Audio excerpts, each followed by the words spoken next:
저는 얼마 전에 친한 지인으로부터 소개를 받아서 성형외과에서 눈과 코 수술을 했습니다. 지인 소개로 할인도 받았고 결과는 나름 만족스러웠으나 나중에 알고 보니 그리 싸게 한 것이 아니었습니다. 오히려 더 비싼 값에 수술한 것이었고 저의 지인은 병원에서 소개비까지 받아가며 뒷돈을 챙겼더라고요.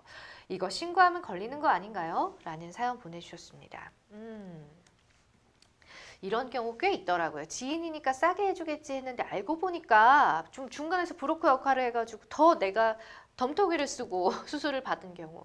참 결과가 어찌됐든 너무나 억울하실 것 같은데 이렇게 성형외과 같은 의료기관이 일명 브로커든 알선인을 고용해서 환자를 유치하는 행위가 또 있다고 합니다. 이건 엄연한 불법 행위 아닌가요, 박 변호사님? 네, 맞습니다. 불법 행위입니다. 음. 영리를 목적으로 환자를 소개, 또 유인, 알선 등의 행위를 하거나 이를 사주하는 행위는 의료법 제27조 3항 및 제88조 제1호에 의해서 3년 이하의 징역이나 3천만 원 이하의 벌금에 처해질 수 있는 행위입니다.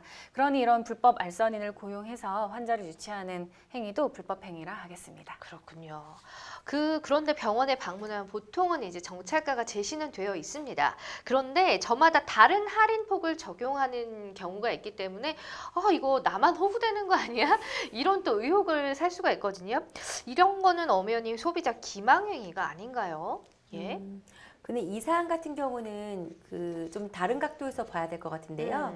그 다른 소비자마다 다른 가격을 제시를 한다라기보다는 예. 정찰이 있고 그 이제 유인 행위 혹은 환자를 이제 유치하는 행위에 대해서 어느 정도 인센티브 혹은 뭐 이제 가격적인 이제 뭐 메리트 뭐 인센티브를 줘서 다른 가격이 이제 주어지는 것 같은데 이거는 사실은 이제 방금 말씀드렸다시피 의료법에서 금지하고 있는 환자 이제 유인 알선 행위라고 볼 수가 있습니다. 예. 그래서 방금 이제 본인께서도 이제 그 의뢰 주신 분께서도 나만 더 많이 부담하는 것 같다, 굉장히 억울하다라고 말씀을 주셨던 것처럼 의료법에서 사실 이렇게 환자에 대한 유인 알선을 금지하고 있는 이유는 네. 그로 인해서 그 부담은 결국 환자에게 돌아가기 때문인데요. 그렇죠. 그래서 이제 의료 시장 질서가 굉장히 혼탁해지고 이로 인해서 이제 그 여러 가지 부담들이 커지게 될 경우 이제 그 단지 훌륭한 의사를 이제 소개해 줄 뿐만 아니라 그에 대해서 이제 인센티브를 받는다라고 한다면 이는 이제 의료법에서 위반되는 유인 알선 행위로 볼 수 있고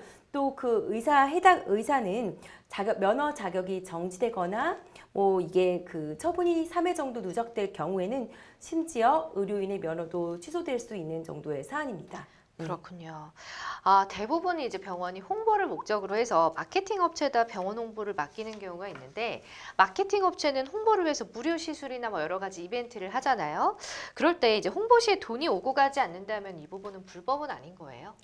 아닙니다. 이 부분도 마찬가지로 불법입니다. 쉽게 제가 판례를 들어서 말씀을 좀 드려보겠는데요. 예. 어느 한 병원이 병원 홈페이지에 여드름 체험단을 모집해서 무료로 이렇게 치료해주겠다는 이벤트 광고를 내세운 적이 있어요. 네. 그랬다가 이 부분도 위법하다라는 판결을 받았는데요. 이런 판결을 내렸던 그런 서울행정법원은 그 근거로 이것을 들었습니다. 이처럼 무료 치료 행위 자체를 금품 제공으로는 볼 수는 없지만 비급여 대상으로서 환자가 부담해야 되는 비용을 줄여주는 내용이라고 할 수 있어서 그 또한 금품 제공이나 마찬가지로 어떤 강력한 유인이 될 수 있다고 보이거든요. 예. 그걸 근거로 이러한 할인 광고는 경제적인 능력이나 그런 합리적인 기준에 따라서 차등 적용한 것도 아니고 또 어떤 체험단 선발 인원을 또 표시한 것도 아니고 해서 이런 의료 시장의 질서를 근본적으로 해칠 수 있는 그런 행위라고 보고 이것은 이 잘못된 환자 유인 행위라고 해서 그런 위법하다는 판결을 내린 적이 있습니다. 실제로 또 그런 판례가 있었군요. 네, 그 병원 직원이 적극적인 홍보 활동으로 환자를 유치해서 인센티브를 받게 되는 경우도 많은데 이런 거는 어떻게 봐야 되나요? 뭐 불법인가요? 합법인가요? 저희가 지금 계속적으로 같은 이야기들을 하고 있는 것 같은데 예. 그 이유는 사실 이런 행위들이 너무 보편화돼서 맞아요. 우리 주변에서 많이 볼 수 있기 때문이 아닌가 싶습니다. 그래서 헷갈려요. 네, 예. 그래서 저희가 정확하게 이게 왜 불법인지에 대해서 어떻게 법에서 규정하고 처벌하고 있는지를 좀 살펴볼 필요가 있을 것 같습니다. 그래서 우선 의료법 제27조 제1항을 보면 이제 의료인이 아니면 누구든지 의료 행위를 할 수가 없고 또 의료인도 꼭 정해진 그 면허된 것 이외의 의료 행위는 할 수 없도록 되어 있습니다. 또 의료법 제27조 제3항에 따르면 누구든지 국민건강보험법이나 또는 의료급여법에 따른 본인 부담금을 면제하거나 할인하는 행위, 금품을 제공하는 행위, 뭐 불특정 다수인에게 교통 편의를 제공하는 행위, 그리고 또 영리를 목적으로 환자를 의료기관이나 의료인에게 소개, 알선, 유인하는 행위 및 이를 사주하는 행위를 안 된다라고 규정을 하고 있습니다.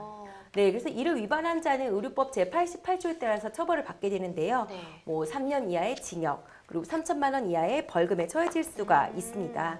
또 법인의 대표자, 법인, 그리고 개인의 대리인, 사용인이나 그 밖의 종업원, 그리고 그 법인 또는 개인의 업무에 관해서 그 행위자를 처벌하는 외에도 법인이나 개인도 위 형벌에 처해질 수가 있는데요. 즉 의료법은 환자 소개 알선 행위 등을 금지하고 있고 이를 법으로서 명시적으로 규정을 하고 있습니다.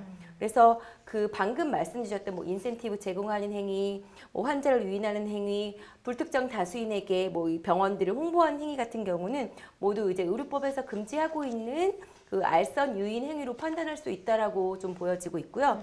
따라서 의료법에 따라서 처벌될 수가 있어 보입니다. 아, 그렇군요. 그러니까 결론은 이분이 이제 수술을 했는데 비싸게 주고 한 것보다 이제 지인이 소개비까지 받아가면서 뒷돈을 챙긴 부분에 있어서 이 부분은 이제 의료법에 위배가 될 수 있다. 네, 아까 네. 전에 이제 그 병원 직원이 이제 적극적인 홍보 활동이라고 이제 좋게 표현을 했는데 사실은 이제 굉장히 알선 유인 행위를 하는 그런 행위거든요. 그래서 네. 환자 유치해서 만약에 인센티브를 받았다라면 이거는 이제 뭐 의료인에게 소개하고 알선하고 유인하고 이로 인해서 금품을 제공하는 행위로 해석될 여지가 많아 보이기 때문에 이제 그런 부분들에 대해서 위법한 행위가 될 수도 있지 않을까라고 의견을 말씀드렸습니다. 예, 그런 부분 참고하셔서 잘 좀 해결하셨으면 좋겠네요.